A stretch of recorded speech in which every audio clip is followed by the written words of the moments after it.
I don't see the student groups right now having a clear understanding of history. And Seattle has changed quite a bit. And in terms of the groups that have come in now, Japanese Americans were the largest population when we were growing up, and then followed by Chinese and Filipino. Now you have Vietnamese is really the largest ethnic group, and followed by Filipino, and then Chinese, and then I believe Laotian, and so forth. So it's really changed with Japanese at the bottom when we look at numbers, period numbers in our school systems, and so forth. So it's changed, and so clearly individuals that are from some of the other countries are not going to have the same kind of history that maybe Asian Americans would have, and even the Asian Americans don't really have that history because it's not really being told, I think, from a perspective that it was meant to be, a very personable one, a very grassrootsy one. So I think they're really missing out on that history.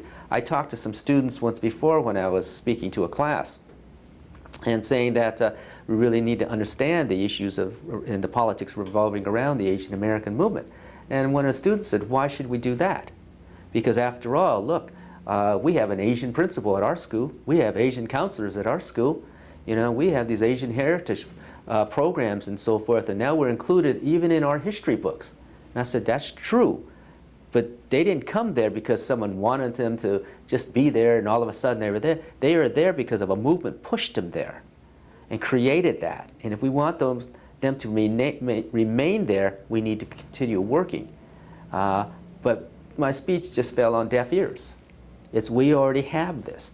We no longer have to live just on Beacon Hill or the central area. We can move wherever we want.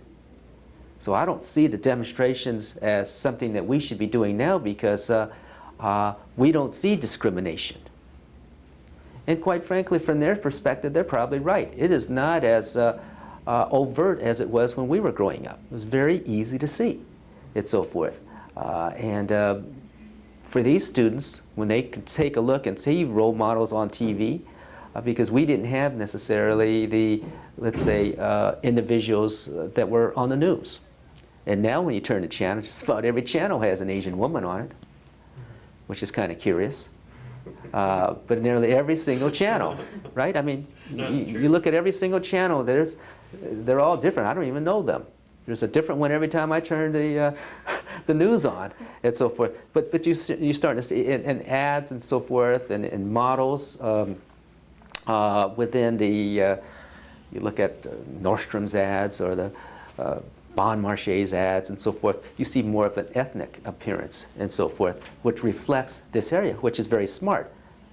But so that works for you and against you. One, it's smart because shoppers are multi-ethnic, obviously, but for the awareness of students and so forth, because they see that and so forth, it helps them, but then at the same time, they think that everything is peachy cream. And they don't really understand what has gone through. They don't really understand that whole struggle. And I know that